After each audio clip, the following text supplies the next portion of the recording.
अस्सलाम वालेकुम नाजरीन, मैं हूं आपकी होस्ट एनिशा और आप देख रहे हैं वीकेंड शाइन विद एनिशा। कैसे हैं आप लोग? ठीक ठाक? मैं बिल्कुल ठीक हूं और मेरी दुआ है आप हमेशा हंसते मुस्कुराते रहें, खुश रहें, आबाद रहें और इसी तरह हमारा शो जिसका नाम है वीकेंड शाइन विद एनिशा वो देखते रहें। अच्छा, आज का शो बहुत ज़्यादा ख़ास है। अब आप सोच रहे होंगे कि आज मैं क्यों कह रही हूँ कि बहुत ज़्यादा ख़ास है, क्योंकि हमारे बीच पूरे पाकिस्तान में, मैं सिर्फ कराची की बात नहीं करूँगी, मैं पूरे पाकिस्तान की बात करूँगी कि इतना फ्रॉड है, इतना फ्रॉड है और कितने लोग लुट चुके हैं। ये कोई एक इंसान फ्रॉड नहीं करता, इनके ग्रुप्स होते हैं और बड़ा प्रॉपर एक तरीक़ेकार होता है। ये आपको इस तरह से आपके साथ ये पूरी कहानी करते हैं या पूरी एक क्या कहें कि स्टोरी तैयार करते हैं जिसमें आप फंस जाते हैं और फिर आप फंसते ही जाते हैं और उसके बाद उसका एंड ऐसा होता है कि आपके हाथ में कुछ नहीं होता। अब आप सोच रहे होंगे कि ये कौन सा फ्रॉड है। मेरे साथ जो आज मेरे गेस्ट मौजूद है,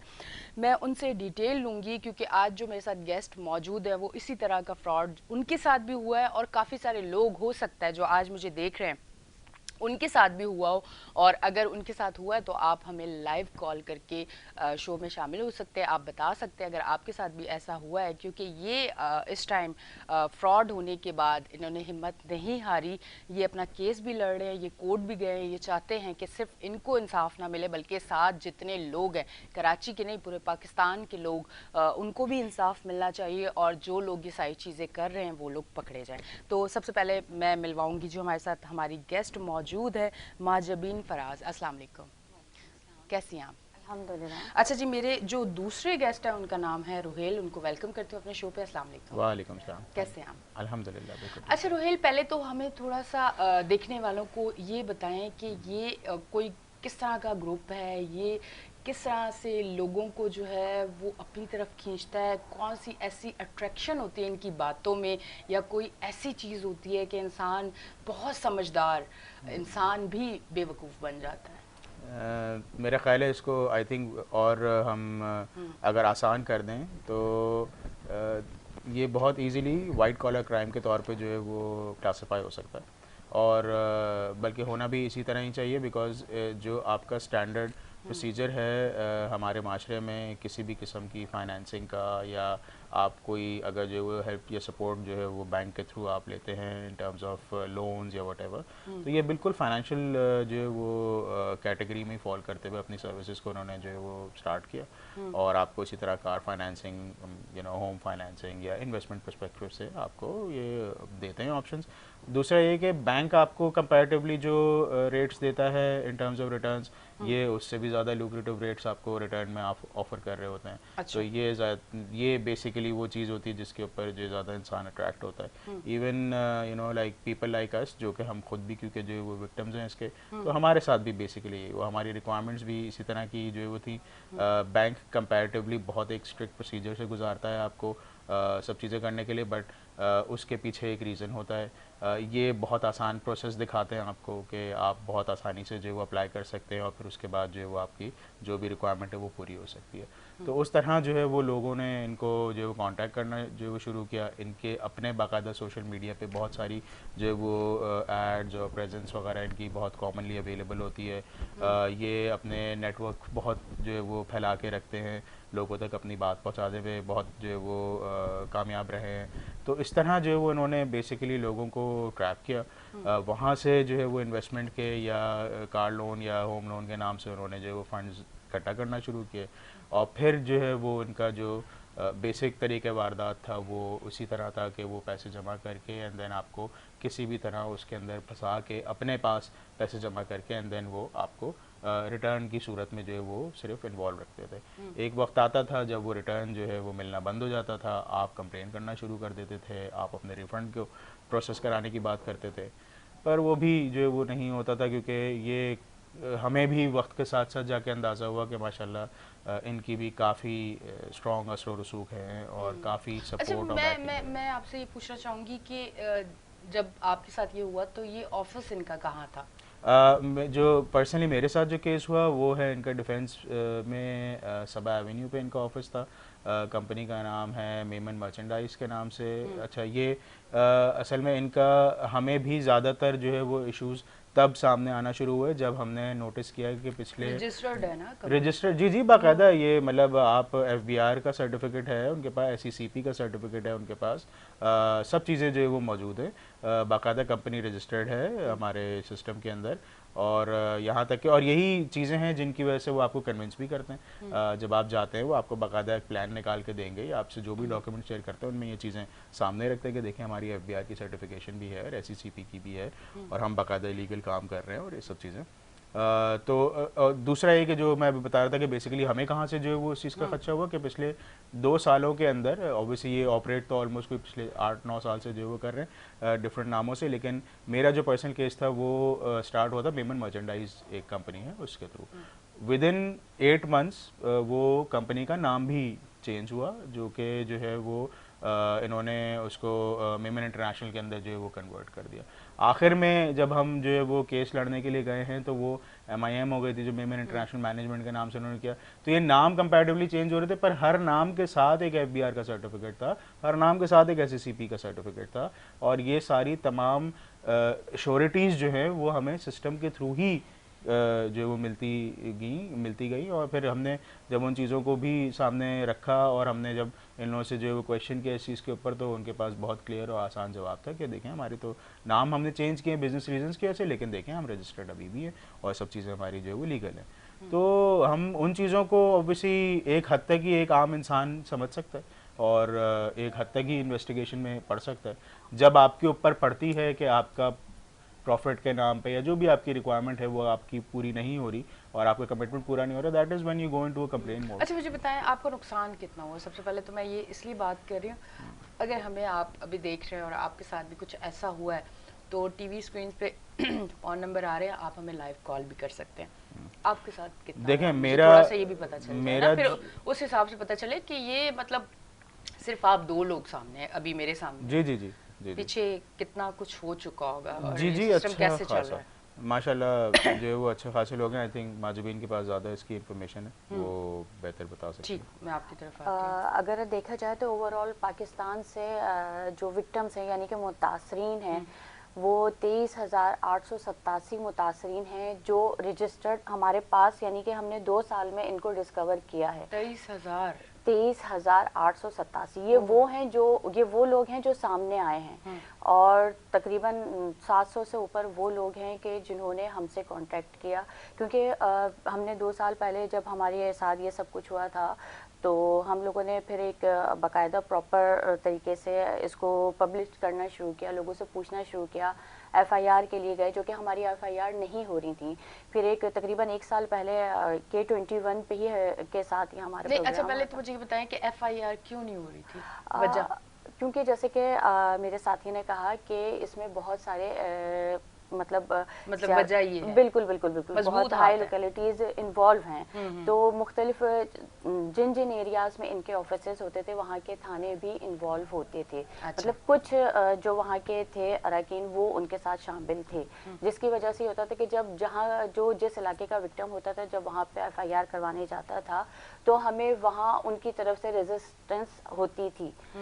पहले कि एप्लीकेशन ले ले, नहीं आप मैं आपको ये बताऊं कि हमारे यहाँ इतने गरीब लोग हैं, मतलब इतने गरीबों के साथ इन्होंने किया है कि मिनिमम जो 20,000 रुपये माहाना कमाता है उनसे कहते हैं कि आप 20,000 के लिए आप FIR करवाएंगे। आप देखें एप्लीकेशन ले ली आपने, उसके बाद फिर उनको रुला रहे हैं, मतलब कि आपकी एप्लीकेशन आपकी ये नहीं माना जाएगा और दूसरी चीज़ें, मतलब मुख्तलिफ उसमें आके जो है ना FIR हो रही हैं ना कोई सुनवाई हो रही है, किसी भी तरह से जो है वो नहीं, हमारे हुकूमती इदारे इनको नहीं इन्वॉल्व कर रहे। और इस सारे प्रोसेस को कितना अरसा हो गया जो आप लोगों के साथ हुआ? देखें और थाने में आप FIR के लिए कितना टाइम जाते रहे और उसके बाद FIR? देखें मेरी अपनी, अगर मैं अपनी बात करूं तो मैं पिछले तकरीबन कोई 1 साल हो गया है। मैं 1 साल पहले मैंने एप्लीकेशन दी थी, उन्होंने जस्ट एप्लीकेशन लेके रख ली, ठीक है। उन्होंने कहा कि हम इसके ऊपर देखेंगे, इसके ऊपर रिसर्च करेंगे, देन उसके बाद करेंगे, हम अपने SSP से DSP से अप्रूवल लेंगे, उसके बाद हम आप रजिस्टर करेंगे FIR। पूरे 1 साल के बाद फिर हमने दोबारा गए, अभी भी एप्लीकेशन लेके रखी हुई, अभी भी यही चीज़ें सामने आ रही हैं कि अभी अप्रूवल ली जाएगी। किस चीज़ की अप्रूवल? मतलब FIR की। किससे अप्रूवल लेंगे? हुकामे वाला से, जो उनके थाने के एसएसपी या डीएसपी वगैरह जो भी होते हैं उनसे अप्रूवल ली जाएगी, देन एफआईआर रजिस्टर्ड होगी। अच्छा, तो अप्रूवल मतलब नहीं दो मिली दो है। तीन तीन बार बुला के पहले बयान लिया जाता है, हर बार कोई ना कोई क्लॉज लगा दी जाती है कि नहीं जी ऐसा नहीं, ऐसा ऐसा नहीं, ऐसा ऐसा होगा। वो हर बार हमें वापस लौटा दिया जाता है कि नहीं। किस थाने में आप गए थे? सबा एवेन्यू, दरख्शां थाना, मेरा जो केस वहाँ पर है। दरख्शां थाने में? बिल्कुल, दरख्शां थाने में। और दरख्शां थाने में आपने कितने चक्कर लगाए हैं एफआईआर के लिए? तकरीबन मैं 3 से 4 चक्कर लगा चुकी हूँ। 3 से 4 चक्कर लगा चुके हैं। ज़बरदस्त। मतलब गरीब बंदा गुनाहगार ना भी हो तो बड़ी जल्दी एफआईआर और होती है। सिर्फ हम मतलब एक सिंगल मैं नहीं जाती, हमारे साथ जो हमारे मतलब यूनिटी के जितने हैं तकरीबन 3-4 विक्टिम्स एट अ टाइम हम लोग जाते हैं इकट्ठा। तो आपने पूछा नहीं कि अप्रूवल क्यों, मतलब, और अगर अप्रूवल की ज़रूरत भी पड़ी तो वजह क्या है? मतलब हमारा हक बनता है ना कि हम पूछ सकते हैं। जी असल में देखें इसमें नहीं मतलब बेसिक कोई मसला नहीं, अगर आपने अगर ऐसा सवाल नहीं किया, पर मैं आपसे ये सवाल कर रही हूँ कि आपने पूछा नहीं कि क्यों, वजह क्या है ऐसी? नहीं देखें वजह इसमें बहुत सिंपल है। मतलब मैं आपको थोड़ा सा अगर बैकग्राउंड भी, तरीकेकार है कि अगर कोई क्राइम करेगा, हमारे पास सबूत है, पर हम अगर जाएंगे तो हमें ये बताया जाएगा पहले आपको आपकी एफआईआर की अप्रूवल लेनी पड़ेगी और उसके लिए आपको 1 साल धक्के खाना पड़ेगा, और 1 साल धक्के खाने के बाद आप थक जाएंगे, और आप जब थक जाएंगे तो आप घर बैठ जाएंगे। देखिए मैं अगर आपको आसान अल्फाज में समझाऊं तो ये सारा जो मामला है ये सब पैसे का मामला, मतलब सब बिक गए। जी जी माशाल्लाह, बिल्कुल ऐसे। अच्छा मैं अब आपको इसका रीज़न भी बताता हूँ कि ये मैं आज क्यों कह रहा हूँ, और मैं ऐसी नहीं जो है वो इसको कह रहा हूँ, ना ही मैं अपने इदारों को जो है वो ख़राब करना चाहता हूँ या गलत कहना चाहता हूँ। ऐसा नहीं कि सब गलत है। हमने ये डायरेक्टली फेस किया है, तो मैं इसलिए बता रहा हूँ आपको। अगर मैं सिर्फ कराची में बात करूँ ना, तो कराची में सिर्फ हमारी ही माशाल्लाह इतनी एफर्ट्स हैं और इतने केसेस हैं कि कोई थाना, मेरा नहीं ख्याल कराची का एटलीस्ट ऐसा है जिसको इस ट्रिपल शाह बलादी के केस के बारे में ना पता हो। ना ही ऐसा कोई थाने का एसएसपी है, ना ही ऐसे कोई थाने का एसएचओ है जिसको इनके तमाम कारिंदे जितने भी हैं उनका नाम ना पता हो। जो मेन मरकजी जो इनके जी ट्रिपल शाह बलादी बेसिकली ये इसलिए क्योंकि आज से काफ़ी टाइम पहले 2016 में इनके ऊपर ऑलरेडी एक नैब का केस बन चुका था। ये प्ली बार्गेन के ऊपर, इसलिए तो नहीं है कि वो ट्रिपल कर देता है, नहीं ये डबल शाह थे पहले, ये डबल शाह के नाम से जो पहले ज़्यादा मशहूर हुए थे, इसीलिए हमने उनको ट्रिपल शाह का नाम दे दिया क्योंकि ये दोबारा वापस आए हैं और इसी जो है वो मुल्क में रहते हुए चंद सालों के वक्फे से एक नैब का पूरा केस भुगत के प्ली बार्गेन लेके अपने आप को वहाँ से फ्री करवा के दोबारा इसी बिजनेस में रहे और अभी तक कोई और मजीद हाथ नहीं डाल रहा। अब आप खुद बताएं ना, देखें मैं अगर कॉल लेते हैं फिर हम आपसे बात करते हैं। अस्सलाम वालेकुम। वालेकुम सलाम। एनी कैसी हैं? यहाँ बात कर रहा हूँ। मैं बिल्कुल ठीक हूँ, आप कैसे हैं? बस अल्लाह का शुक्र है। आप कॉल जो है ना रेगुलर लिया करें। अभी मैं गुफ्तगू सुन रहा हूँ इनकी, इत्तेफाक से रोहिल का मैंने केस पढ़ा था पहले भी और मुझे इनका पता है कि इनके साथ कितनी ज्यादती हुई है, लेकिन प्रॉब्लम पता है क्या कहाँ है? प्रॉब्लम ये है कि जब ये कह रहे हैं, जब किसी आदमी किस तरह वेरीफाई करता है, भाई सर्टिफिकेशन देखता है, एफबीआर की चीजें देखता है, इसके अलावा तो आदमी कुछ नहीं देख सकता ना। ये तो उदारों की जिम्मेदारी है कि जब ये जाली सर्टिफिकेट इशू कर रहे हैं या उनको एथराइज कर रहे हैं तो वो उनको चेकआउट करें, उनकी जो उनकी एसओपी है उनको फॉलो उनको करवाना चाहिए ना, लोगों का तो कसूर नहीं है। अब मैं आपको एक बात बताऊं, एनी बहुत इंपॉर्टेंट मैं आपको बताता हूँ, मेरे एक दोस्त के साथ इस तरह का केस हुआ है, बहुत बड़ी एक, आपने शायद सुना नहीं हो, आप यूट्यूब पे जाएं, उनका नाम डालें, नईम नियाजी एक शख्स है जिसने इतने बड़े फ्रॉड किया और कई सालों से कर रहा है। कहीं इसकी जो है ना एफआईआर कट चुकी है अजीपट्टी थाने में, नॉर्थ तलावा थाने में। और वो होता क्या है, इन लोगों के वकील इतने स्ट्रांग होते हैं कि इस तरह खातून कह रही है, उनकी कोई सुनवाई नहीं होती, वो जाते हैं अदालतों में, वो लड़ते रहते हैं, लोग थक जाते हैं क्योंकि उनके वकील इतने स्ट्रांग बड़े बड़े वकील होते हैं, वो उनको किसी ना किसी क्लॉज के तहत उनको बाहर निकाल देते हैं। अब सवाल ये है कि जो हमारे इदारे, स्पेशली एफआईए हो गया, एंटी करप्शन हो गया, होता क्या है कि वो इतने पैसे उनके पास होते हैं कि वो उनको खरीद लेते हैं। अब एक साइल जो लुटा पुटा वो तो कुछ भी नहीं कर सकता ना। मैं आपको 1000 मिसालें दे दूंगी, डबल शाह की इन्होंने मिसाल दी, इससे अलावा कई मिसालें। मैं गाड़ियों का काम करता हूँ, गाड़ियों में लीजिंग, जाली लीजिंग कंपनियां खुल गई, यानी उन्होंने लोगों से पैसे डाउन पेमेंट ली और पेमेंट्स नहीं की, खाली नदी रोड पे। इसके अलावा और एक जाली बैंक, शायद आप एक जाली बैंक की ब्रांच गुलशन इकबाल में खुल चुकी है। ये क्या कोई जंगल में तो नहीं हो रहा ना? यानी अब सवाल ये है कि इतने विजिलेंट इदारे हैं, इतने इदारे, अगर आप घर के बाहर मिट्टी डाल दें ना तो पुलिस पहुंच जाती है कि भाई आप क्या कंस्ट्रक्शन कर रहे हो, आपके यानी बिल्डिंग कंट्रोल वाले आ जाते हैं। तो ये करप्शन जो हो रही है, जो इतना फ्रॉड हो रहा है, हम इसके एफआईआर भी कटवा रहे हैं, लोग कुत्तों की तरह ख्वार भी हो रहे हैं, लेकिन इसके खिलाफ कोई कार्रवाई नहीं हो रही, क्योंकि वो पैसे देके सबको खरीद लेते हैं। अनटिल अनलेस ये इदारे जब तक विजिलेंट नहीं होंगे, ये इदारे सही नहीं होंगे, इस तरह के फ्रॉड होते रहेंगे और हम इस तरह भुगतते रहेंगे। मैं सिर्फ आपसे रिक्वेस्ट करूंगा कि आप लोगों को अवेयर करेंगे, खुदा के लिए आप थोड़े पैसों की लालच में आप इन लोगों को ना दें, बजाय इसके कुछ कम जहां आपको ऑथेंटिक चीजें, बैंकिंग है या इस तरह के सेक्टर है, उसमें जाके इन्वेस्ट करें। ये सब चीजें, आपका पैसा जब आपके पास है वो आपका है, अगर आपने किसी के हवाले कर दिया वो आपका नहीं रहेगा। Thank you so much. Thank you याया जी। मैं आई थिंक इनकी बहुत ही वैलिड जो वो ऑब्जर्वेशन है, और जिस तरह मैं कह रहा था कि मैं भी पर्सनली ऑब्वियसली कभी किसी इदारे को या किसी एहलकार को मैं जो है वो ख़राब नहीं कहूँगा और ना ही करप्ट कहूँगा। ठीक है, करप्शन का इशू बिल्कुल है हमारे यहाँ, हमारे माशरे में बहुत ही एविडेंट है। हम आए दिन इन चीज़ों को जो नहीं, इदारे को नहीं कहेंगे, पर इदारे मैं वही कह रहा हूँ, लेकिन इदारों की जिम्मेदारी ज़रूर बनती है, तो मैं ऑब्वियसली इस पर नहीं कहूँगा। जो बात इन्होंने की वो बिल्कुल सही है। मतलब अगर आप खुद जो है वो नोटिस करें, आपके इलाके में अगर अल्लाह ना करे कोई ऐसा काम हो रहा है जो कि नाजायज़ है या फिर गैर कानूनी है, तो सबसे पहले पता किसको होता है? पुलिस को ही होता है। पुलिस कौन सा ऐसा काम है जिससे वो नावाकिफ है? समझ नहीं आता कि किसी इलाके के थाने को पता नहीं होता कि उसके इलाके में हो क्या रहा है। ये मतलब उसको ये पता होता है कि ये बंदा अब अपना घर बनाने जा रहा है, बस अब यहाँ आना है, ये जरूर पता होता है। ये नहीं पता होता कि यहाँ क्राइम हो रहा है। ये कैसे नहीं पता होता? ये कैसे हम मान लें कि इन्हें पता नहीं? खैर, हमने जितनी भागदौड़ की और एफर्ट्स की उसमें थोड़ा सा हम जो है वो क्रेडिट ज़रूर लेते हैं इस बात का कि हमने यहाँ तक के उस लेवल पे भी जाके हम लड़े हैं जहाँ पे हमने एसएसपी डीएसपी लेवल के लोगों का भी तबादला करवाया, जस्ट बिकॉज कि हमें पता था कि हमारे लिए सामने किस तरह की रुकावटें आ रही हैं और वो आगे उस चीज़ को बढ़ाते ही नहीं हैं। यही वजह कि ऑब्वियसली वो हमारे लिए रुकावटें खड़ी कर रहे थे, ना एफआईआर्स कट रही थी, ना इन्वेस्टिगेशन हो रही थी। मतलब आपको अंदाजा लगाया ना, जो इनका दरख्शां का केस है, मेरा भी दरख्शां का केस है। इन्होंने मेरी एप्लीकेशन जो है वो गई भी है अक्टूबर 2019-20 की गई है। हाँ, इन्होंने उसके बाद जो है वो जाके अपनी एप्लीकेशन जमा करवाई है। मेरे टाइम पे ऑलरेडी 22 एप्लीकेशंस इसी केस पे, इसी सबा एवेन्यू वाली ब्रांच के ऊपर हो चुकी थी। तो फिर क्या एटलीस्ट दरख्शा थाने वालों को नहीं पता था कि जब ये केस करने आ रही हैं तो ये जेन्युइन केस है? और हम इनको तो क्यों ये रुलाया कह ही गया? नहीं सकते ना कि थाने वालों को नहीं पता या हुकाम को नहीं पता, क्योंकि हम ये बात करते हैं, अगर आज से 1 साल पहले की बात करते हैं तो उस वक्त 110 एफआईआर्स हो चुकी थी, और अगर हम आज की बात करते हैं तो इस वक्त 224 रजिस्टर्ड एफआईआर हैं। तो हम ये तो कह ही नहीं सकते ना कि थानों को या हमारे पुलिस डिपार्टमेंट को पता ही नहीं है।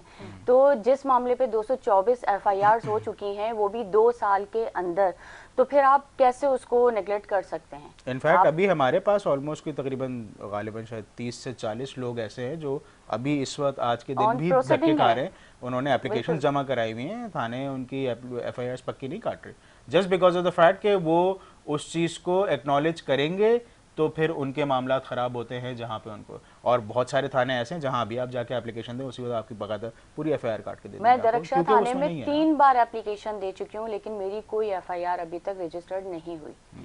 अच्छा, जब आप जाते हो तो किस तरह से क्या बात होती है, क्या उनका रिस्पांस होता है, क्या फील होता है आपको कि ये किस तरह से आपको डील कर रहे हैं? मेरे लिए थोड़ा शॉकिंग था वो, इसलिए था क्योंकि जब मैं पहली दफ़ा गया हूँ, मैंने जाके जिस दिन मैंने जाके एप्लीकेशन अपनी जमा करवाई है, अब ऑब्वियसली बिकॉज मेरे पास तमाम डॉक्यूमेंट्स भी थे और चेक वगैरह जो भी उनके पास से रिफंड का मिला हुआ था, वट एवर मेरे खैर डॉक्यूमेंट्स कंप्लीट थे। आई न्यू कि मेरा केस भी जेन्युइन है, तो मैं इसीलिए गया और मैंने जाकर उनको एफआईआर करवाने के लिए। तो मेरी वहाँ जब बात हो रही थी और मैं बैठा हूँ, तो मुझसे जब किसी ने पूछा कि आप किस एप्लीकेशन के लिए आए, तो मैंने कहा मेरे साथ फ्रॉड हुआ है। तो उन्होंने कहा कहाँ हुआ है? मैंने कहा यहीं डिफेंस में सबा एवेन्यू पे एक ऑफिस है मेमन इंटरनेशनल मैनेजमेंट के नाम से, उन्होंने फाइनेंशियल फ्रॉड किया मेरे साथ। उन्होंने कहा अच्छा ऐसा है यार, वो फला साहब को ज़रा बुलाना, वो फ्रॉड वाले केस के लिए आए। तो मैंने कहा अच्छा, ये इसका मतलब कि इनको थोड़ी बहुत तो नॉलेज है इसके बारे में। खैर एनीवेज, जो फला साहब आए, उन फला साहब ने इवेंचुअली आके मुझसे पूछा कि फला साहब का नाम अगर ले लें तो अच्छी बात है। वो फला साहब का नाम इसलिए मुनासिब नहीं है क्योंकि तो वो अब नहीं, अब वो वहाँ है ही नहीं ना। पर नहीं वो अब नहीं है। ना हो ना, मेरी बात सुने, कैसे इंसाफ आप लोगों को मिलेगा? देखें, अल्हम्दुलिल्लाह हमारा नहीं, और बाद में मैं खौफ के लिए कर भी नहीं रहा, नहीं हम नाम नहीं लेंगे, कैसे पता चलेगा कि हमारे इदारों में करप्ट लोग बैठे हैं? देखें मसला है कि जो नाम वाम, अगर मैं भी आज बेबाक होके बोल रही हूँ तो वो इसलिए बोल रही हूँ कि अगर मैं नहीं बोलूंगी तो फिर कौन बोलेगा? अगर मैं बैठ के इस सीट पे हक अदा नहीं करूंगी और मैं खौफ करूंगी कि क्या पता इस शो के बाद मेरे साथ क्या होता है। मेरे साथ तो नहीं हुआ ना फ्रॉड। आप बिल्कुल सही कह रही है। मैं नाम के अंदर इसलिए जो है वो नहीं कंफ्यूज करना चाह रहा क्योंकि नाम जो है ना वो इम्पोर्टेंट नहीं है, इदारा और उसका काम इम्पोर्टेंट है। और खैर नाम भी आपको मिल जाएंगे, मेरे लिए तो खैर ऑब्वियसली वो चीजें अब मैटर ही नहीं करती क्योंकि जब हम वही मायने रखती है ना कि ये प्रैक्टिस चली आ रही है कई सालों से, कई सदियों से जो प्रैक्टिस चली आ रही है, डेफिनेटली वहाँ पे काम करने वाले उसी को ही फॉलो करते हैं। मैं और जगह बात ना करूँ और अगर फिर मैं सारी बातों का ये देखूं कि आप जिस थाने में जा रहे हैं पूरा थाना ही मुलव्विस है। जी मतलब देखिए हमें तो इवेंचुअली किसको नहीं का नाम क्यों बोलूं, मतलब पूरा थाना ही मुलव्विस है। जी जी बिल्कुल, मतलब हमें देखें बहुत ज़्यादा रिटेलिएशन हमें आई ज़्यादातर शार फैसल थाने से या हमें गुलिस्तान जौहर की साइड से या इधर हमने खुद एक्सपीरियंस करके हमें अंदाज़ा हुआ कि एक्चुअली इनके गढ़ कहाँ हैं। मतलब और ये इत्तेफाक की बात है कि सारे गढ़ वही निकले जहाँ इनके अपने ऑफिस थे। मतलब अगर गुलशन में इनका ऑफिस है तो फिर गुलशन थाने में हमें रिटेलिएशन फेस करने को मिली। इनका जौहर की साइड पे या मौसमियात की साइड पे ऑफिस है, वहाँ सफूरा की तरफ जो थाना है वहाँ पे हमें बहुत रिटेलिएशन फेस करने को मिली। DHA का मैं आपको बता रहा हूँ, वहाँ पर रिटेलिएशन फेस करने को मिली। ये कैसे हो सकता है? मतलब अच्छा मैं गैर इलाके की अगर मैं बात करूँ, जिस तरह आई नो कुछ लोग हैं जिनको FIRs कटवाने में इशू हो रहा था, तो उनके क्लोजेस्ट थाना जो है वो हमने चेंज करवा के हमने फॉर एग्जांपल मैंने बहादुराबाद थाना बोल दिया कि भाई आप बहादुराबाद थाने में जाके FIR कटवा दें। बहादुराबाद थाने में 1 सेकंड में FIR कट गई, पूरी पक्की FIR कट गई। उन्होंने ना कभी किस चीज़ को ऑब्जेक्ट किया, ना इन्होंने कभी किसी चीज़ को जो वो रिजेक्ट किया। उन्होंने केस एज इट इज़ जो एप्लीकेशन उनके पास आई है उन्होंने उसको उसी तरह लिया, रजिस्टर किया और उन्होंने पक्की FIR काट के दे दी। तो मैं वही कह रहा हूँ ना कि मतलब ऐसा नहीं है, इट्स जस्ट दैट कि देर आर जो है वो इन्फ्लुएंसेस जो कि उन्होंने क्रिएट किए हुए। और हमें भी इतने सालों में कहीं जाके इस चीज़ का जो है वो अंदाज़ा होना शुरू हुआ जब हमने हर फ्रंट पे फेस किया। मतलब हम बाकायदा हाई कोर्ट के पिटिशनर्स हैं, ठीक है, हम हाई कोर्ट तक चले गए हैं कि हमारी सुनवाई हो जाए किसी तरह। और हमें बहुत हद तक तो ये हाई कोर्ट में पहुंचने के बाद ऑर्डर्स निकलवाने पड़े कि भाई FIRs कटवाना शुरू करें। तो ये जो मैं आपको तबादले वाले मसले और ये सब चीज़ें बता रहा हूँ ये वहाँ से हुआ है। तो हुकाम बाला तक भी हमें पहुँचना पड़ा, हमें भागना पड़ा, तो कहीं जाके इतनी जो वो कार्रवाई हुई। और आज भी हम कर रहे हैं, अपनी मदद आप ही कर रहे हैं। जो इदारे हमारे साथ लगे हुए हैं, जो हमें हेल्प कर रहे हैं, हम उनका शुक्रगुजार हैं। पर हमें अभी भी बहुत सारी जगहों पे रिटेलिएशन फेस करने पड़ते हैं। मतलब आज मुझे भी जस्टिफाई करना पड़ रहा है कि मेरा केस जेन्युइन है। मुझे इतने सालों इतने अरसे में भी FIR कटवा के भी, पिटिशनर बन के भी, तमाम जगह धक्के खा के भी, इतनी जगह बैठ के बात करके भी मुझे ही जस्टिफाई करना पड़ता है कि मेरा केस जेन्युइन है। ठीक है जी, बहुत बहुत शुक्रिया। अभी ब्रेक का भी टाइम हो रहा है। अच्छा जी नाजरीन, ये बार बार कहने का मकसद ये है कि अगर आप लोगों के साथ भी कुछ इस तरह का फ्रॉड हुआ है तो आप हमें लाइव कॉल कर सकते हैं। मकसद ये है बेखौफ हो कि मुझे तो कोई खौफ नहीं है, मैं तो कोई भी बात हो मैं बहुत आज़ादी से करती हूँ, इसलिए कि क्राइम करने वालों को खौफ नहीं है। तो मैंने कोई क्राइम नहीं किया, मैं तो हक सच और सच्ची बात करती हूँ और इतनी हिम्मत रखती हूँ कि मैं सच बोल सकूँ। बाद में देखेंगे जो होगा। लेते हैं एक ब्रेक, मिलते हैं ब्रेक के बाद।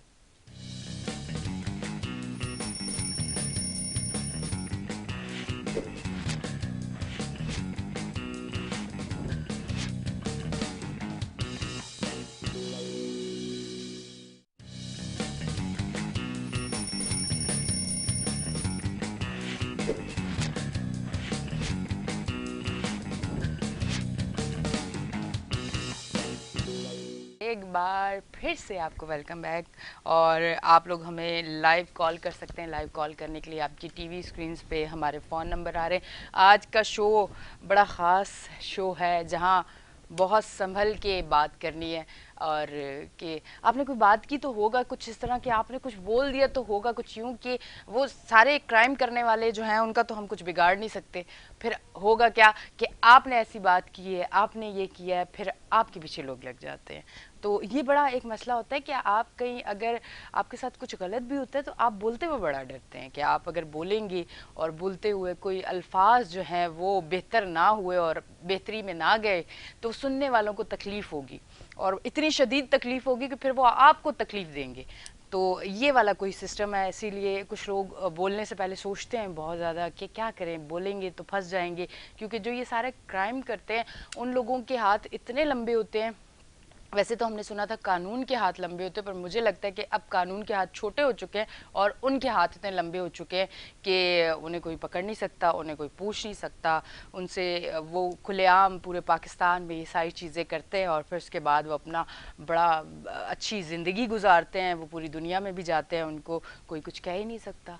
और इतने सारे लोग, मतलब जिस मुल्क में आप ये सोचें कि इंसाफ नहीं मिलता, उस मुल्क में हम रह रहे हैं। मुल्क बड़ा अच्छा है, इदारों में जो करप्ट लोग हैं वो अच्छे नहीं हैं, उनको निकाल के बाहर फेंकने का टाइम है। मैं ये समझती हूँ कि आज हमारा शो जहाँ जहाँ देखा जाए, चाहे वो इक़्तिदार में कोई बैठा हुआ है और उन तक ये हमारी आवाज़ पहुँचती है, तो ज़रूर इस पे काम हो ताकि आवाम जो है कम से कम उसको एक जो भरोसा है आप पे कायम हो और उनको इतना पता हो कि हम उस मुल्क और उस शहर में हैं जहां हमारे साथ कुछ इस तरह का क्राइम होता है तो उसका रिज़ल्ट ये आता है कि हमें इंसाफ मिलता है। पुलिस का काम है पकड़ना, उसके बाद कोर्ट का काम है फैसला देना, केस सारा चलना। जब पुलिस काम ही नहीं करेगी तो कोर्ट किस तरह से कोर्ट में जाएगा सारा सिस्टम ना। पुलिस जब आपके साथ खड़ी होगी, मैं पूरी पुलिस की बात नहीं कर रही, मैं एक इदारे की बात नहीं कर रही, चंद लोग जो करप्ट है मैं उनकी बात कर रही हूँ कि जब वो लोग मिले हुए होंगे तो ये सिस्टम वहीं का वहीं रुकेगा, ये आगे नहीं जाएगा, तो किस तरह से लोग पकड़े जाएंगे। अच्छा, हमारे साथ हमारे दूसरे गेस्ट ने हमें ज्वाइन किया है, उनका नाम है सैयद अजहर अब्बास। अस्सलाम वालेकुम, कैसे हैं आप? अब थोड़ी सी डिटेल आप दें, क्या है ये, क्योंकि मैंने इनसे तो पूछ लिया, अब आप सारी प्रॉपर बताएं कि क्या है, किस तरह चला ये सिस्टम और अब क्या सूरत हाल है। सबसे पहले तो मैं K21 का और ख़ास तौर पे आपका शुक्रिया अदा करूंगा कि आपने इस मामले पर फिर जो है वो एक दफ़ा नज़रसानी की। देखें, ओवरऑल अगर मैं स्कैम की बात करूं, जैसे काफ़ी हद तक चीज़ें जो हमारे कमेटी के मेंबर्स हैं, मेजबिन फराज हैं और रुहिल साहब हैं, वो काफ़ी हद तक चीज़ें तो आपको बता चुके हैं। मैं अब आपको कुछ चीज़ें और समअप करके बताता हूँ। वैसे तो ये केस इतना बड़ा है कि हम इसके ऊपर जो है वो पूरा दिन भी बैठ के बात करें तो वक्त शायद जो है वो कम पड़ जाएगा। दरअसल ये जो मामला है ये कुछ पॉलिटिशियंस हमारे हैं, पॉलिटिशियंस हैं, इन्होंने एक सोची समझी प्लानिंग के तहत ये जो है ना एक साजिश रची और इस साजिश का जो नतीजा है वो मैं आपको डेसिमल फॉर्म्स के अंदर, और मैं जो है वो क्लियरली जो है वो किसी बंदे का नाम जो है वो बिल्कुल नहीं लूँगा, लेकिन मैं काफ़ी हद तक जो है वो चीज़ों को कवर अप करके बताऊँगा।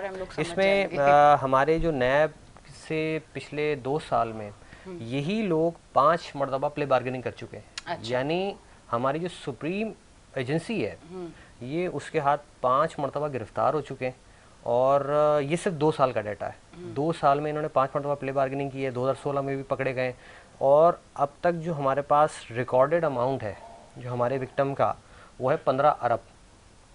15 अरब जो है वो इस वक्त तक का रिकॉर्डेड है और ये रोज़ाना की सूरत में जो है वो इसमें इजाफा हो रहा है। 15 अरब? जी हाँ।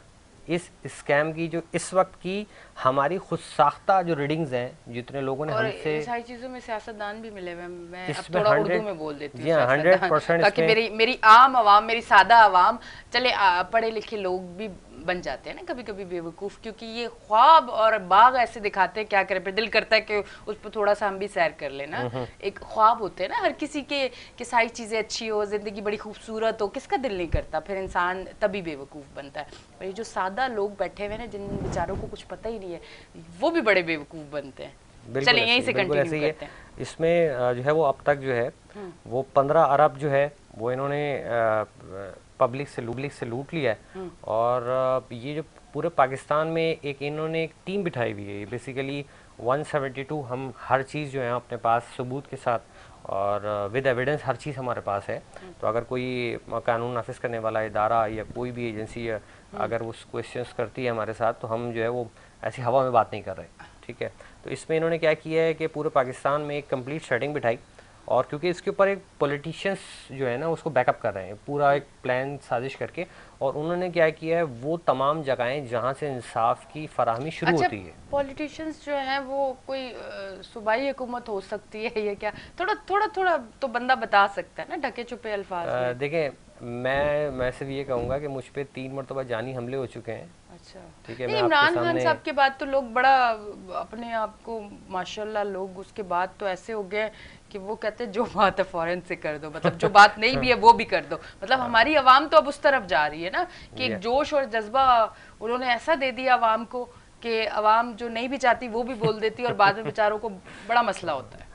बिल्कुल, हम जो है ना वो तमाम चीज़ें इस वक्त हम इस पोजीशन में नहीं है क्योंकि हम अच्छा, आप पे जानी क्या जी हाँ, हमले भी 3 हुए? मरतबा जानी हमले हो चुके हैं और वो भी भरी पब्लिक में 3 मरतबा। और उसका आप एविडेंस ये है कि उस पर अब तक मैंने पुलिस स्टेशन में जो कंप्लेंट्स की हुई हैं, आईजी साहब को मैंने खुद डायरेक्टली जाके जो है वो उनके ऑफिस में ये एप्लीकेशन दी है, एडिशनल आईजी साहब से मैं खुद जाके मिला हूँ और मैंने उन्हें बताया, उनको एविडेंस दिए हैं, कंसर्न थाने में गया, लेकिन मेरी वो एफआईआर भी अब तक दर्ज नहीं हुई। ठीक है, तो उसमें एविडेंस हमारे पास कोई एक नहीं है बल्कि पब्लिक है और वो एफआईआर अब तक दर्ज नहीं हो सकी है। तो आपको अंदाज़ा होगा कि हमारे साथ जो काम किया जा रहा है सोची समझी प्लानिंग के तहत, अगर हम इस फोरम पर बैठ के इन चीज़ों को हाईलाइट करते हैं, कोई कंसर्न एजेंसी, कोई इदारा उस पर काम करना चाहे तो हमारे पास सब कुछ है। हमारे पास वो तमाम एविडेंस जो इनके मास्टरमाइंड तक लेके जाते हैं वो तमाम हमारे पास है। इन्होंने हर जगहों पे ये सेटिंग डाली है कि जहाँ से इंसाफ बढ़ता है वहाँ की सबसे पहली सीढ़ी होती है कंप्लेंट सेल। पुलिस स्टेशंस की जो पहली सीढ़ी है उसे कंप्लेंट सेल कहते हैं और इन्होंने हर थाने के कंप्लेंट सेल इंचार्जेस को अपने साथ मिलाया। पूरा अमला साथ नहीं होता, हर बंदे को नहीं पता होता, लेकिन जहाँ से क्रीम है उन्हें पता है कि ये डोर यहाँ से हिलाई जाती है, उन्होंने उसी को ले लिया। और इसके जो हेड है, इसके हेड है वो हैं हमारे कराची की तरफ से जो है वो केपी ऑफिस है, वहाँ पे जो कंप्लेंट सेल के इंचार्ज हैं, ठीक है, वो ओवरऑल कराची की तमाम थानों को लीड कर रहे हैं। तो वहाँ पर मेरे साथ मेरे सामने बैठ के मेरे ही मुल्ज़िमान को ख़बरदार करके, मसद एक इसे थ्रेडिंग कहेंगे कि उन SHOs को डायरेक्शन दी गई कि आप नामजद मुल्ज़िमान को अरेस्ट नहीं करेंगे। मसद ये हेड क्वार्टर में बैठ के बात हो रही है आपके सामने, मेरे सामने, और मुझे थ्रेट दी जा रही है आप निकलें और बाहर। अब आप ये बताएं कि कानून नाफिज करने वाला इदारा, जब आप हाई फाई ऑफिस में हुक्काम आला के पास बैठे हैं और वहाँ तक के अल्फाज जो हैं उनके लिए बात कर रहे हैं, तो इनके हाथ कितने मजबूत हैं। और जैसे मैंने आपको बताया कि नैब से ऊपर तो हमारा जो हमारी पब्लिकेशन के जो मैटर्स होते हैं उनमें नैब से ऊपर कोई इदारा नहीं है हमारे मुल्क का। हमें अपने इदारों पे फ़ख्र है और हमें उम्मीद भी है कि हमारे इदारे जो हैं वो एक दिन हमारी आवाज़ जो है वो सही जो लोग हैं उन तक पहुंचेगी। हमारे साथ जो ये फ्रॉड हुआ उनमें 5 मरतबा प्ले बार्गेनिंग चल रही थी। हम अपनी एप्लीकेशन जो हैं वो 2019 में जब ये हमारे साथ शुरू हुआ था उस वक्त जो है हमारे इनका 3rd केस जो है वो किया जा रहा था। 24 मिलियन इन्होंने पहले फ्रॉड किया, फिर उन्होंने 35 मिलियन फ्रॉड किया, फिर उन्होंने 74 मिलियन फ्रॉड किया, फिर उसने 110 मिलियन किया और अब 115 मिलियंस पे आ चुके हैं। तो ये बेसिकली पहले वनडे मैच हो रहा होता है, फिर उसके बाद वनडे सीरीज होती है, फिर उसके बाद जो है वो हम वर्ल्ड कप। तो अभी हम वर्ल्ड कप की तरफ बढ़ रहे हैं। हमारा पाकिस्तान जो है वो इन फ्रॉडियों की इस साजिश जो है उसके वर्ल्ड कप की तरफ बढ़ रहा है। वर्ल्ड कप हम हार चुके हैं, वर्ल्ड कप हार चुके हैं, लेकिन अभी आना बाकी है। आपको आप जीत जाएंगे, हमें उम्मीद है, हमें उम्मीद नहीं है बल्कि हमें यकीन है, क्योंकि हमें इदारों पे भरोसा नहीं है, हमें पाकिस्तान के आइन और कानून पे भरोसा है कि हमारा कानून सुस्त ज़रूर है और गरीबों की जो दुआएं हैं वो अर्श तक जाती हैं।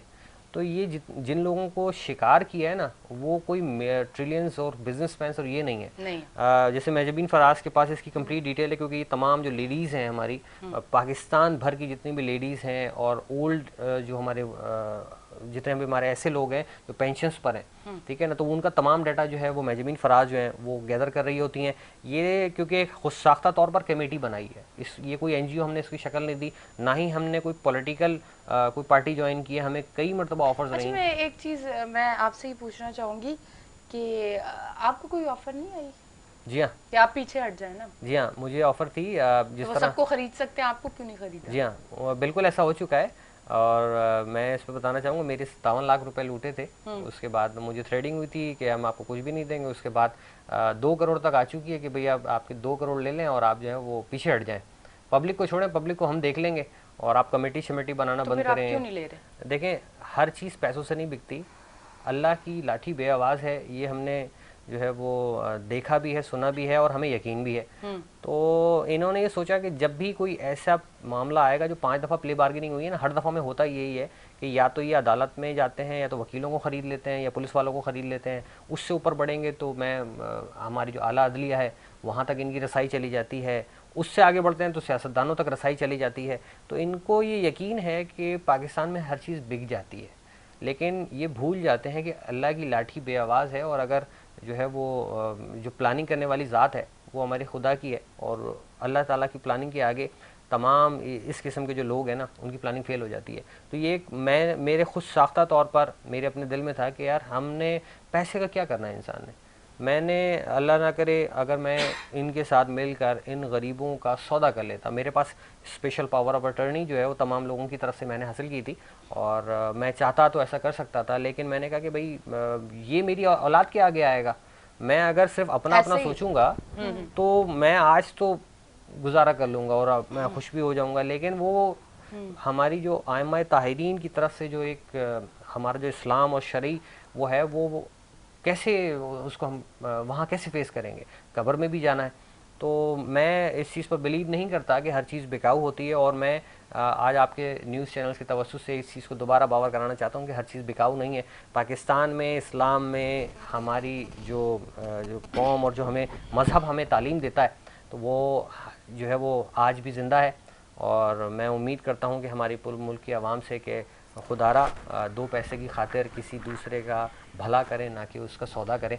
आप क्या समझते हैं कि ये सारी चीज़ें इसलिए हो रही हैं कि हमें अपने दीन इस्लाम के बारे में प्रॉपर नहीं पता, हमें या तो घर से भी तरबियत नहीं है। पहले मतलब मैं एक क्लियर बात करूं, मतलब हमारे अगर माजरत के साथ किसी को बुरी लगे इस टॉपिक पे, माजरत के साथ, कि हमारे जो बच्चे गोद में भी होते हैं तो उनको लोरी भी ऐसी दी जाती है कि हम उनकी बेस ही ऐसी बना रहे होते हैं ना, कि हमारे बच्चों को हम सिखा रहे होते हैं कि ये चीज़ें ऐसी हैं, उनकी बेस ऐसी बना देते हैं कि फिर उनको पता चलना सारी चीज़ें शुरू हो जाता है। क्या हमें इस्लाम के बारे में नहीं पता? क्योंकि ये सारी चीज़ें तब ही है ना कि हमें नहीं पता कि अगर हम ये करते हैं तो फिर ये हमारे साथ गलत होगा, और अगर हम ये करते हैं तो फिर हम अल्लाह की नज़र में कितने बड़े चोर होते हैं, और अगर हम ये करते हैं तो फिर कब्र में कितना अजाब है हमारे लिए। ये सारी चीज़ें शायद हमें उतनी डिटेल में पता नहीं है, या शायद हमें ये भूल चुका है कि ये कुछ वक्त की है और वो रहेगी। हम कुछ वक्त के लिए बहुत कुछ कर रहे हैं और जहाँ रहना है उसके लिए कुछ नहीं कर रहे। जी हाँ, बिल्कुल ऐसे ही है। और अल्लाह ताला ने अपने प्यारे बंदों से वादा किया है कि मैं जो है वो हर लम्हे तुम्हारे साथ हूँ, और ये जो आवाज़ है, जो सच की आवाज़ है, हक़ की आवाज़ है, वो तुम्हारे कानों में ज़रूर आएगी। हाँ, अब ये जो है वो सुनने वाले पर डिपेंड करता है कि उसने उसको इनहेल किया या उसने उसको बाईपास किया। तो पाकिस्तान में जो हमारी शरई निज़ाम है, हम जितने ही जो है वो करप्शन का शिकार हों, जितने ही सियासी या समाजी इश्यूज़ में लगे हों, लेकिन हमारे मुल्क में एक चीज़ अच्छी है कि हमारे यहाँ गेट टुगेदर सिस्टम इस तरह का है कि बड़े से लेकर छोटे तक एक दूसरे के साथ किसी न किसी तरीके से अटैच होते हैं, और उन्हें ये तालीमात जो है वो मिल रही होती हैं। तो जिस तरह से आज हम आपके साथ न्यूज़ चैनल पे आज बैठे हैं और हम आज बात कर रहे हैं फिर एक दफ़ा यही कि बिकना नहीं है, तो क्या मैंने इसीलिए आपसे पूछा आप क्यों नहीं बिके। इसका मकसद ये नहीं था कि मैं कोई नेगेटिव बात कर रही हूँ, मेरा मकसद ये था कि क्यों लड़ रहे हैं ये, मतलब अपनी जान भी हथेली पे रखी हुई। क्या इनकी फैमिली नहीं है, इनके बच्चे नहीं है, क्या इनके घर वालों को खौफ नहीं होता होगा जब ये बाहर निकलते हैं? पर अगर कोई हक सच पे है और वो है और उससे खौफ खुदा है, तो आप यकीन करें कि वो अपनी जान का भी नहीं सोचता, अपनी फैमिली का भी नहीं सोचता।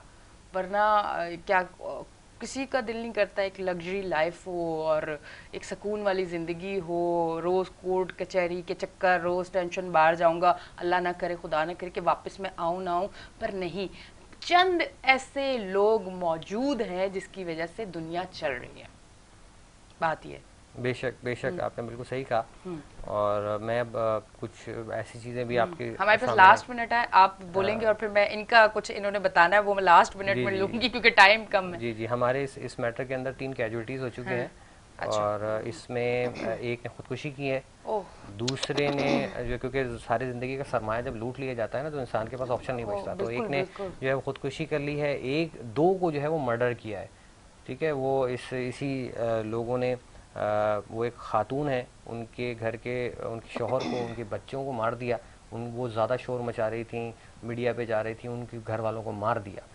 और वो इस वक्त हमारे साथ हैं वो खातून, और इसके अलावा जो तीसरी फैमिली है वो डायलिसिस पे थे, उनके पास ज़रिया माश नहीं था। हमारे मुल्क में जो कोविड की सिचुएशन आई थी तो उनके पास ज़रिया माश ख़त्म हो गया था, तो उन्होंने अपनी गाड़ी बेच के नई गाड़ी के चक्कर में इनके पास फंस गए थे, और वो साहब जो थे वो डायलिसिस पर थे, तो उनके पास एक ही ज़रिया माश था। उन्होंने कहा कि ये गाड़ी जो है वो इतना काम निकाल रही है और अब मैं इसको बेच के जो है ना वो अपने डायलिसिस भी नहीं कर पा रहा हूँ। उनकी 7 बेटियाँ और 1 बेटा, ठीक है, तो वो जो है उन्होंने उसको बेचा कि मैं अपने बच्चों की पढ़ाई करूंगा, मेरी बच्चियां बड़ी हो रही हैं, मुझे इनकी शादियां करनी है, तो मैं इसके साथ गुजारा नहीं कर सकता। उन्होंने उसको बेच के इनके हाथ, जब वो शिकार हो गए और उन्होंने जब आके अपील की और वो मेरे साथ आके मिले, तो उस वक्त मिले जब उनका घर का वो फ़र्द मर चुका था। उन्होंने मुझे उसकी डिटेल बताई। वो डिटेल ये थी कि वो लोग डायलिसिस के लिए उनके पास पैसे तक नहीं बचे थे, वो डायलिसिस के लिए पैसे नहीं बचे। आज उनके घर वाले शॉप्स पर, मिनी मार्ट्स में नौकरियां कर रहे हैं, उनकी बेटियां नौकरी कर रही हैं, वो घर का किराया तक उनके पास नहीं है। तो ये 3 मर्डर्स जो हमारे सामने हो चुके हैं, और ये सारे के सारे मैटर्स इसलिए हो रहे हैं क्योंकि इनके पीछे हमारे ताकतवर पॉलिटिशियंस हैं। मैं अपने मुल्क के सरबराहान से, चीफ जस्टिस ऑफ पाकिस्तान से, कानून नाफिज करने वाले इदारों से हाथ जोड़ के अपील करता हूँ कि इस बड़े मामले पर, ये कोई छोटा स्कैम नहीं है, खुदारा चीफ जस्टिस ऑफ पाकिस्तान इस पर सुमोटो एक्शन लें। हमारे सियासतदान, वो लोग जो ताकत रखते हैं, वो लोग जो अख्तियार रखते हैं, वो लोग जिनकी जिम्मेदारी है, वो अपना किरदार अदा करें और इस मामले को अब वक्त दें। 2 साल का अरसा हो चुका है, कैजुअल्टीज़ की तादाद बढ़ती जा रही है, लोगों की तादाद बढ़ती जा रही है। हम खुद साख्ता तौर पर अपनी मदद आपके तहत बढ़ रहे हैं, हमारा कोई परेशान हाल नहीं है। हमें अब आपकी ज़रूरत है, हमारे सियासतदानों की, हमारे पॉलिटिशियंस, वो लोग जिन पे हमें भरोसा है, सब ख़राब नहीं है, अदलिया ख़राब नहीं है, हमें इंसाफ ज़रूर मिलेगा। हम इस उम्मीद पर ज़िंदा भी हैं, लड़ भी रहे हैं और लड़ते रहेंगे। जिन फ्रॉडियों को जो कुछ करना है वो करें, हम इंसाफ के लिए लड़ रहे हैं और आगे भी लड़ते रहेंगे। बहुत बहुत शुक्रिया। Thank you very much. Time अब एंड हो चुका। टाइम है कोई 1 मिनट का, मैं लास्ट बात कर लूँ? ठीक है, आप जो कहना है 1 मिनट मिल गया। जी, जैसे कि आपने कहा है कि आपने ये ऑफ़र एक्सेप्ट नहीं किया, अगर हम ये ऑफ़र एक्सेप्ट कर लेते तो उन गरीबों का क्या होता कि जो हमसे उम्मीदें बांध के बैठे हुए हैं। बिल्कुल।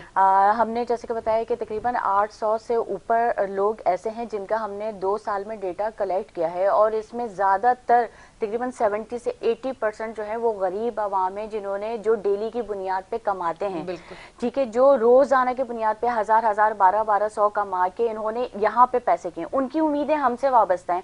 क्योंकि अगर वो FIR भी करवाने गए हैं तो उनको वापस भेज दिया गया है, वो किसी भी हकाम बाला की तरफ गए उनको वापस भेज दिया गया। उन गरीबों का क्या होगा? कहने का मकसद ये है कि जहाँ ऐसे लोग हैं तो वहाँ ऐसे लोग भी हैं जो आपके साथ हैं, मतलब बिल्कुल, सब लोग एक जैसे नहीं होते। तो इसीलिए वो क्या कहते हैं कि कुछ मामलात पाकिस्तान के इसीलिए अच्छे हैं कि अच्छे लोग भी मौजूद हैं। जिस तरह इदारों में सारे लोग करप्ट नहीं होते, जिस तरह सियासत में सारे लोग बुरे नहीं होते। हम अगर कहते हैं कि सियासतदान सारे ही ऐसे होते हैं तो ये गलत होगा, सब ऐसे नहीं होते। सब इमरान खान साहब का ना समझना है कि मैं उनकी तारीफ कर रही। और हमें पीछे से ऐसी उम्मीदें मिली हैं जिसके बिहाफ पे हम आगे बढ़ते गए हैं। ऐसा नहीं है कि सिर्फ काली भेड़े ही हैं, कुछ अच्छे लोग भी हैं, उन्हीं के बिहाफ पे हम इतने आगे तक आए हैं कि आज हम इस प्लेटफॉर्म पे बैठे हुए हैं। और भी दूसरी जगह हैं जहाँ पे हम आगे बढ़ते जा रहे हैं, और इंशाल्लाह हम जीतेंगे, हम अपना मकसद हासिल करेंगे। मैं सिर्फ इसमें लास्ट ये ऐड करना चाहूँगा, पुलिस डिपार्टमेंट की तरफ से अब भी हमारी FIRs तकरीबन 500 एप्लीकेशंस पुलिस स्टेशन में रोल रही हैं, और हर एप्लीकेशन को जब दूसरे थाने मुंतकिल किया जा रहा है या उसकी इंक्वायरी कराई जा रही है तो FIR दर्ज हो रही हैं। जब इतना बड़े पैमाने पर फ्रॉड हुआ है, अदालती अहकामात हैं, 22A के ऑर्डर एक लीगल टर्मिनोलॉजी है, इन सब के बावजूद पब्लिक की FIRs को जानबूझकर दर्ज नहीं होने दिया जा रहा। तो हमारी गुजारिश है पुलिस डिपार्टमेंट के आला ओहदेदारान से, क्योंकि FIR वो बेसिक शुरुआत है जो स्कैम की वर्त को स्टार्ट करती है। 224 हो चुकी हैं। खुदारा ये पैसा किसी लैंडलॉर्ड का, बिजनेसमैन का नहीं है। अगर 15 अरब किसी बड़े लोगों के लूटे जाएं तो उनकी शायद उनके नजदीक कुछ नहीं होगी, लेकिन जिसकी आमदनी टोटल महीने की 20,000 रुपए हो और वो 20,000 रुपए लूट लिए जाएं तो उसकी जिंदगी भर का सरमाया होती है। हजार रुपए रोजाना इकट्ठा करके जो है वो इस स्कैम में फंसने वाले लोगों का कोई पुरसाने हल होना चाहिए। बिल्कुल बिल्कुल जी, बहुत बहुत शुक्रिया आप तशरीफ लेके आए। नाजरीन, ये आज जो शो, यकीनन ये आवाज़ कहीं ना कहीं ज़रूर सुनी जाएगी। कोशिश करें कि साथ दें। यहाँ अपनी दुनिया संवारने के लिए तो बहुत कुछ कर लिया, अगर आखिरत संवारना चाहते हैं, और वो क्या कहते हैं कि मरते दम तक, आप मरने से पहले भी अगर माफ़ी मांग लें अपने गुनाहों की, यकीन करें अल्लाह बड़ा बेनियाज है, माफ़ कर सकता है।